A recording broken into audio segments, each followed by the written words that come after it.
Ô Zaidan, tem outros temas no Bandeirantes Acontece hoje. Tem a decisão do presidente americano Joe Biden de expulsar 10 diplomatas russos e impor sanções. O motivo é aquele que a gente já tinha falado em outras oportunidades a respeito de uma suposta interferência do governo russo, do Kremlin, nas eleições americanas, operações de hackers, entre outras coisas. Essa é a mais nova de Joe Biden nessa relação estremecida dos Estados Unidos com a Rússia, Zaidan.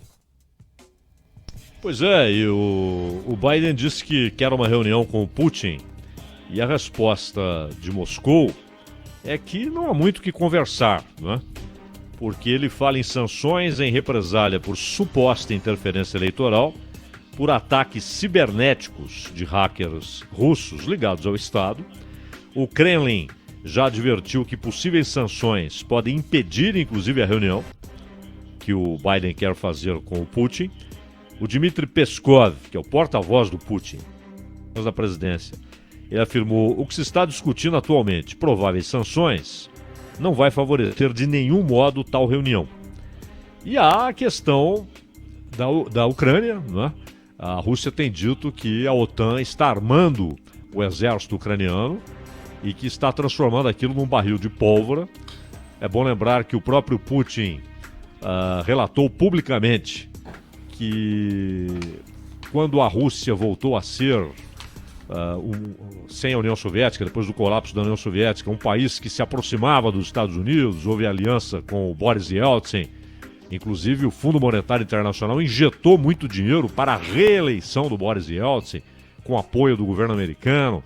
E houve a promessa dos Estados Unidos de que a OTAN não avançaria para o Oriente, para os países fronteiriços à Rússia.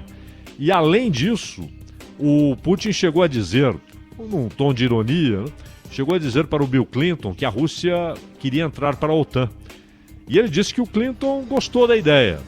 A resposta, isso foi no governo Bill Clinton, não veio até hoje. E ele sabia que não viria. Mas fez aquela média, Zaidan, sobre esse assunto que você está comentando agora. Nós conversamos, eu e o Cristiano Panvec, com o Ian Boechat, que esteve na região em 2015 e 2018.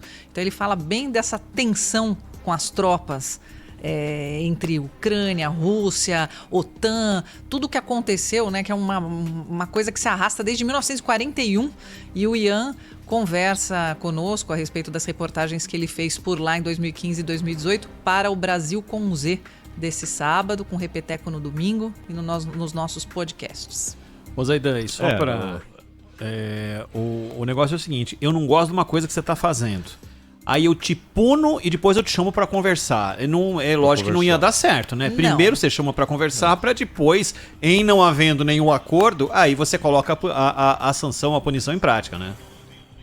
Não, ainda mais o Putin, né? Até porque os Estados Unidos acusaram a Rússia de oferecer dinheiro para extremistas do Afeganistão matarem soldados americanos, né? A Rússia diz que é uma grande bobagem e diz que, pelo contrário, enquanto dizia apoiar o governo Yeltsin, os Estados Unidos armavam guerrilheiros na Chechênia. Foram 2 guerras, né? A primeira, o Yeltsin perdeu, a segunda, já com o Putin, a Rússia retomou o controle, porque a Chechênia faz parte da Rússia, né? Mas o interessante também aí é que são forças paramilitares que estão em Donbás, né? Ali no leste da Ucrânia.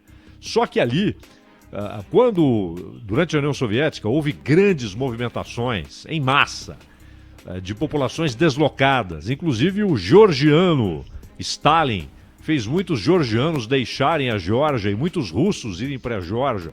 O mesmo aconteceu na Ucrânia. E o leste da Ucrânia tem muita gente de origem russa que fala russo, ensina russo nas escolas e que quer a secessão, né?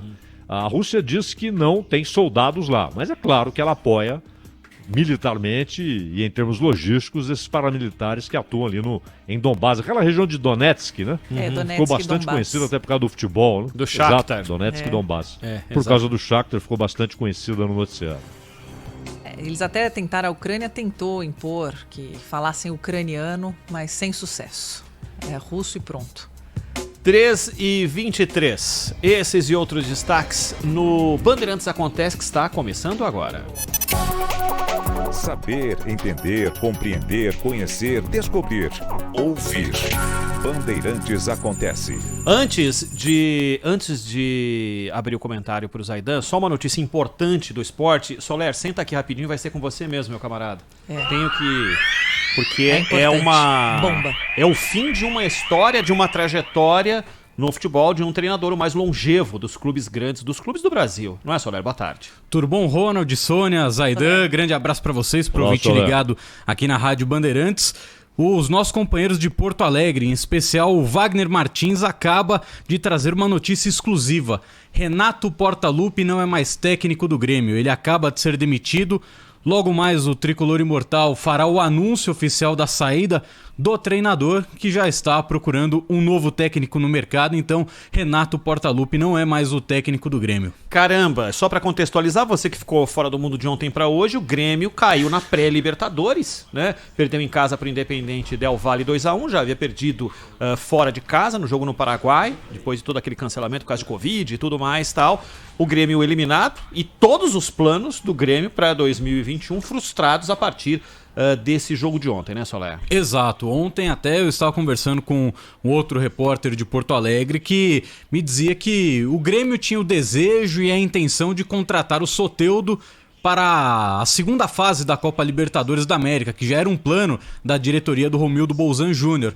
Agora, evidentemente, esse plano é mais do que frustrado. O Romildo recentemente deu uma entrevista pra gente também nos Donos da Bola, falando que o Douglas Costa seria um alvo do time do Grêmio, mas também passava por uma classificação à fase de grupos da Copa Libertadores da América. O Grêmio planejava ter um time muito forte para essa temporada. Né, Soler? O Borré também foi procurado acabou pelo negando Grêmio na última hora. Exato, né? E agora o Grêmio perde aí cerca de 17 milhões de reais pela não classificação para a fase de grupos da Copa Libertadores. Terá, né, a premiação, só que muito menor, pela fase de grupos da Copa Sul-Americana, e agora terá que remontar esse planejamento da temporada. Ô Zaidan, é o fim de uma era, né? Fim de uma era, um sujeito que... Ele é o maior nome da história do Grêmio, né?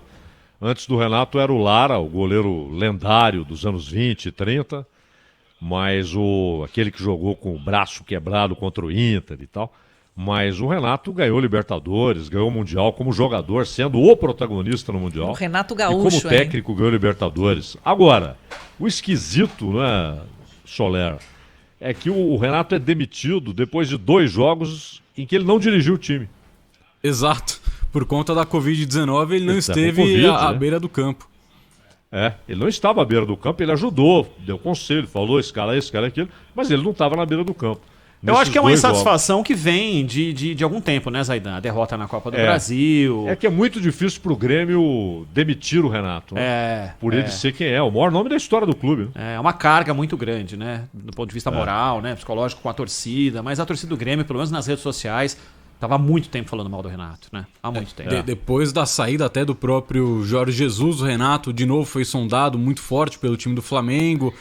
Antes da própria contratação do Jorge Jesus, o Renato era um nome que agradava demais a diretoria do Flamengo, e o Grêmio continuava renovando o contrato dele, ele continuava falando que ia continuar no Grêmio, e agora essa notícia dos nossos companheiros direto da Rádio Bandeirantes de Porto Alegre é que o Renato não é mais o treinador do time do Grêmio. Muito bem.